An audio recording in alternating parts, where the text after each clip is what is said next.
My wife can't make me do anything. Nobody with an ounce of masculinity in their body. You will not get the marriage you want by controlling every variable. Some of the most bold, masculine things you can do is to take a knee in front of your wife and say, So your question to me was, how do I deal with the husband who won't lead? I've been trying to make enough money for my wife to love me. My wife can't make me do anything, and I love her to the moon and back. I choose my responses, I choose my actions, I choose my thoughts, I choose my behaviors, I make choices. And she can frustrate me, she can make me sad, she can break my heart, she can make me mad, and then I choose what happens next. And how dare any grown man look at his friends, his boss, his wife, his kids, and say, you made me do bullcrap. He chose that. Nobody with an ounce of masculinity in their body. Nobody with an ounce of dignity or respect in their body strands their girlfriend or their wife. Ever. That's cowardly, childish behavior. No man with any sort of masculinity, any sort of strength or dignity or responsibility takes all the money out of the account and says, you got to go through me, as though you're some kind of overlord or her dad. It's cowardly, childish behavior. You will not get the marriage you want by controlling every variable. You will get the marriage you want by completely letting go and say, I love you till the end of time. Will you love me back? Everything in my marriage and my life is different because I start the day with, how can I love you today? Everything changes. Because now I've got some direction for this chaotic energy and this insane amount of love and respect that I have for my wife. Now I've got a place to channel it. Because before it was all over the place. How can I love you today? And it sounds so elementary.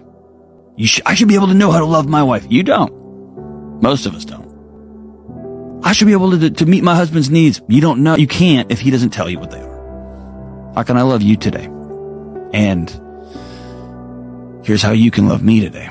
You are expecting things of this marriage that simply can't be because y'all are not addressing them head on. Even though she didn't ask for that. I was trying to make enough money and have enough security so my son would feel safe, like I didn't growing up. He didn't ask for that. What I was really trying to do was to get somebody to tell me, John, you got value. And they were, I just couldn't hear it because I was running so hard, right? And so rock bottom for me was, oh, you don't like you. And I think most of us, if we're honest, we go into the mirror and we don't like what we see, man. We don't like who we are. Rightly or wrongly, we don't like us. And so why in the world would you change the way you eat? Why would you spend a bunch of money taking care of your car when you hate the car? Why would you put good gas in that car if you hate that car? Why would you put nice tires in that car? Why would you take it to the best mechanic? You won't. It's just a dumb car. And I think we think of ourselves that way. And so for me, rock bottom was opening my eyes and being like, no. You're worth being loved too. You can get really, really hurt. Because you can say, my heart changed, and he can say, I don't care. But not saying those things out loud as a couple, dude, secrets destroy relationships. I've screwed this up. Or I've been trying to solve this problem this way, and it's not working, and I've left you completely isolated and alone, and I'm sorry. I'm committed to learning new skills. When you're thinking about communication, we think in pictures, but we speak in words. We think in pictures, but we speak in words. All right? Here's what I mean by that. I said the word hot honeymoon in the hotel. My wife said hot honeymoon in the hotel. She had a picture that involved Fiona Apple in slow jam groove music, and flowers and candles. And I had, let's get tattoo and like burn the building down. We had different pictures. We used the same words, and unintentionally we talked right past each other. And we do that in our marriages all of the time. When somebody tells me that their wife is quote unquote down for whatever, you know what that means? She's tired of fighting you. She's hanging on. You can't control your wife and her healing. And you have to sit in that powerlessness and say, okay, the more I try to solve this problem for her, the worse I'm going to make it. And so a great gift you can give her is to ask her on a daily basis, how can I best love you today?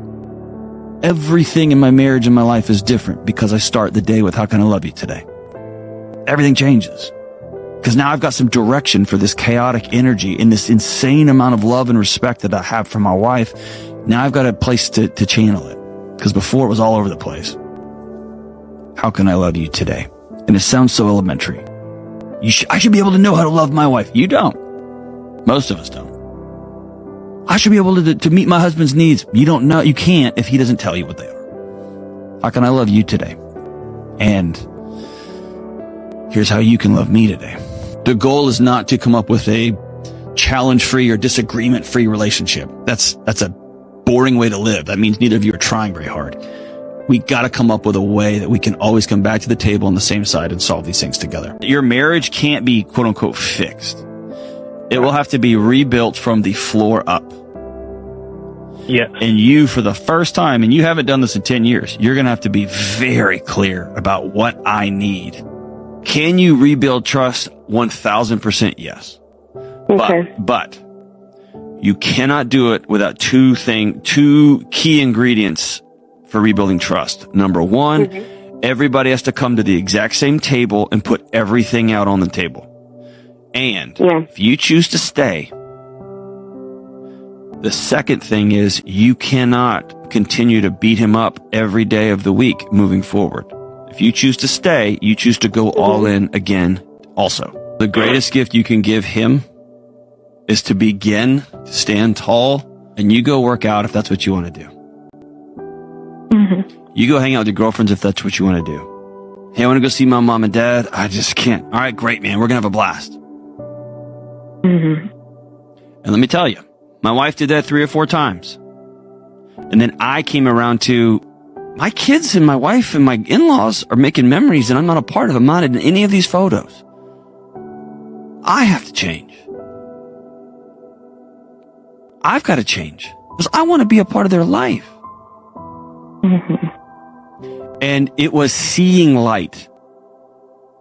I saw their radiance. I saw their light. I saw these photos. I saw my kids burst into the door talking about how great my mother-in-law is and great my father-in-law is. And they are amazing. And I had missed it because I was exhausted. I was tired. And so what did I have to do? I had to change the way I was doing my life, but I could only do that not when somebody was shining a spotlight in my eyes saying, look how bright it is. It's when I saw it in the distance and I saw my kids waving candles around that I thought, oh, I want part of that. And it's when my wife started saying, I can't make you better, but I've got to be whole. And she went to counseling and she started her programs and she got an awesome group of friends and she started writing a new book and the whole house lit up. And I wanted to be a part of that.